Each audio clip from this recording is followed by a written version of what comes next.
Parents whose adult children don't speak to them. It's painful, it's often filled with shame, and it's far more common than we realize. Personally, I've been on both sides of that terrible equation.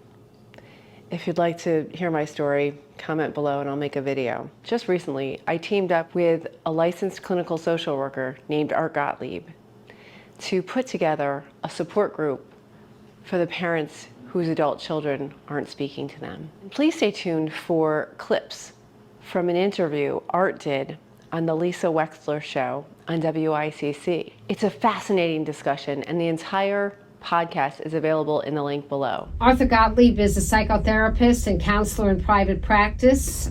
He has taught and been in our community for a long time. He has hosted many different support groups.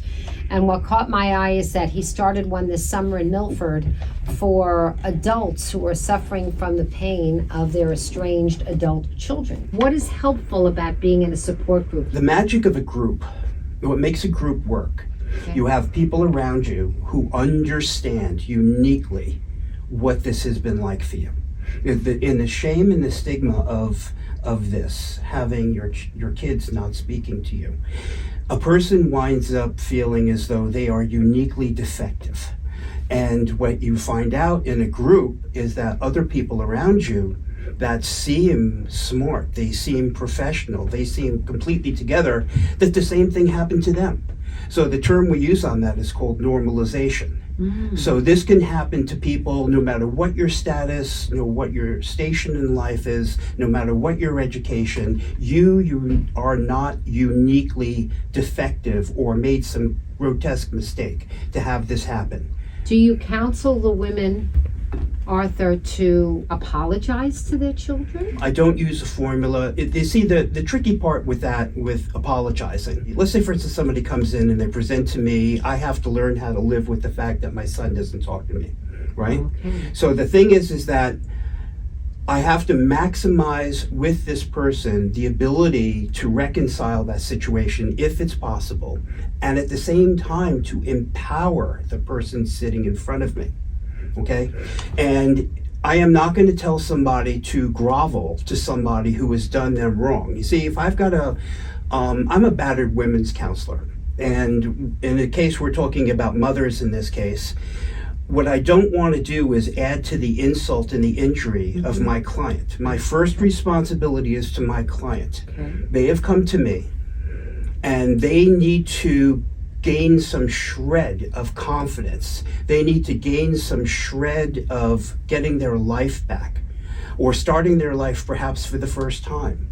So while I want them, if it's possible, to reconcile, I am not going to ask them to do something that's going to actually add to the injury. Parental alienation is a thing, and I've had a lot of experts on that have said that has been abused by the family court system to, this triangulation that you're talking about gets magnified. A child is put in between. A child makes choices that are in the best interests of that child at that time, but then the child becomes an adult.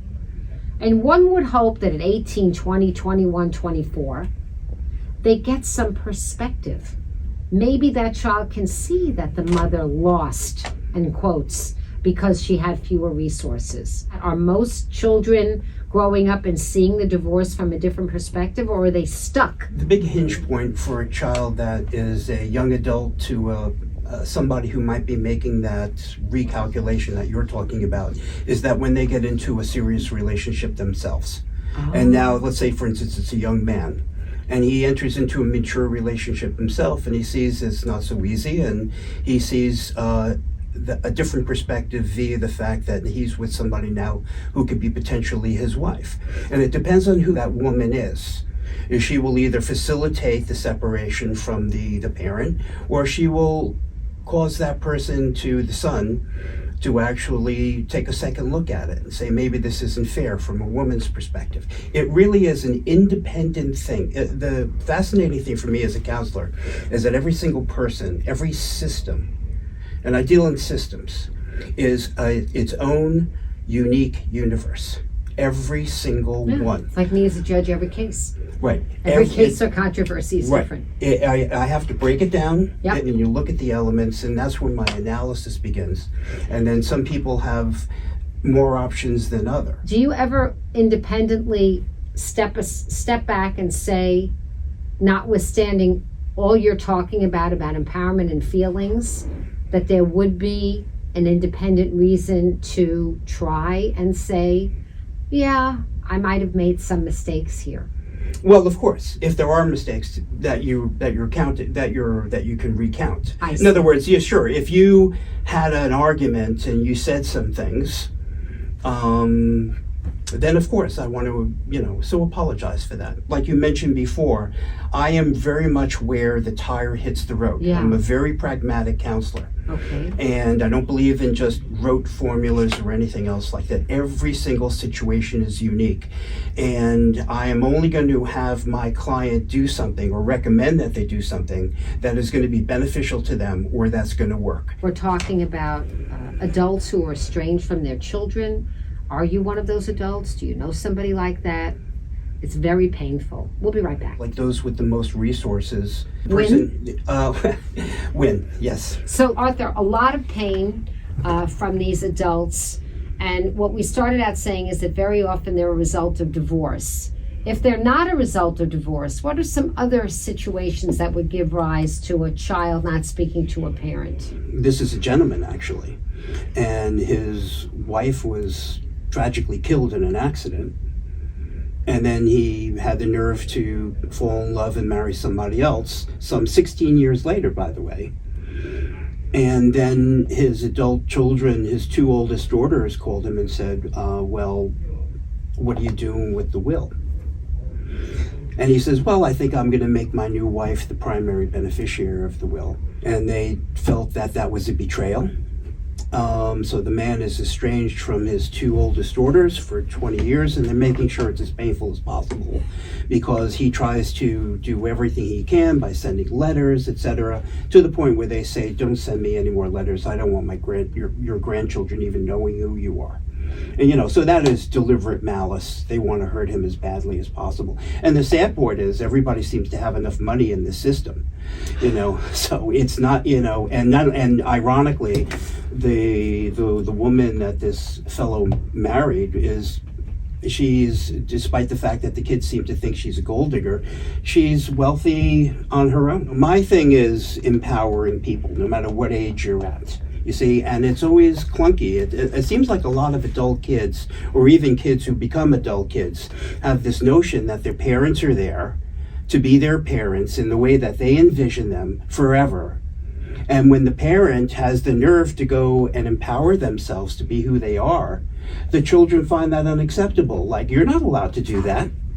So there's a lot of entitlement there. Yeah, that's correct. In this particular situation, one of the mistakes that was made, and you have to dig in and find out what happened, is that love got enmeshed with kind of like this transactional monetary system. You see what I mean? I think it's very often that way. Yeah, so it's kind of like, I love you, so I'm going to buy you this. I love you, I'm going to buy you this. And money gains a currency in these systems that turns toxic. Yes. So one of the most common probate contest scenarios is second wife, first children. Very common. Mm-hmm. If you were to counsel these children who were telling you, yeah, it may not sound good to you, Arthur, but the truth is we were so upset about him marrying this other woman that we just couldn't face him. We don't talk to our dad anymore.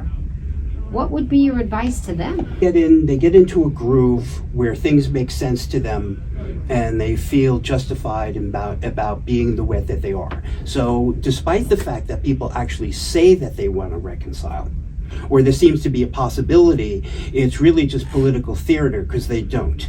They want to be able to say that, you see that, we tried counseling and it didn't work. So they'll find a way to sabotage it. People, they get into a way that makes it seem like, whatever rationalization it is, that we're right. And they want to stay right. And the last thing you want to have is to make that person you've demonized, in this particular case, the man, the father, you don't want to make him seem normal. Because that means that you're going to have to rethink what you're thinking, and you're already so invested in it that you don't want to have to do So it. what do you say to the father to help him work through? My toolbox for working with people depends on what their spiritual beliefs are, what their attitude is, and every single person is different. You know, it's every case I come up to is unique. And I ask myself, what are the tools that I need to use in this situation that apply to this situation? One person in one situation will be completely different than another person who has experienced the same phenomena. But you're accepting the reality of the estrangement. I always start with where we are. You have to accept reality. If you can't accept reality, if you cannot see things the way they are, you cannot move. Yeah. I'm saying the acknowledgement of what is. Exactly. Yes. I always reel people back in to something concrete that we can do. I really think Arthur Gottlieb with this support group that's just beginning, I think you're really onto something, because I think that this is much more pervasive than people talk about. There's a number of people I know who told me that this group would be beneficial for them, but they barely even want to admit the situation to themselves. That's right. They found a way to kind of coexist with it, Yeah. as painful as it is. Yeah. And they have a box in front of them that they've managed to stick enough duct tape on that the thing's not going to explode in front of them. That's right. So And they can just don't go want to and- open it. That's right. Because it is so painful. Yeah. If you're listening and you're somebody who's thinking that you'd like to scratch at this and maybe be able to work through the pain with other people who are estranged from their adult children, email for Arthur Gottlieb so that you can reach out to him. What I found out was there was tremendous interest in it, and when it got down to it, people were so ashamed that they wanted to talk to me in person, just not in front of others. Well, that's also good to know that you're available for that too. I am. Thank you so much, Arthur, for coming into the studio.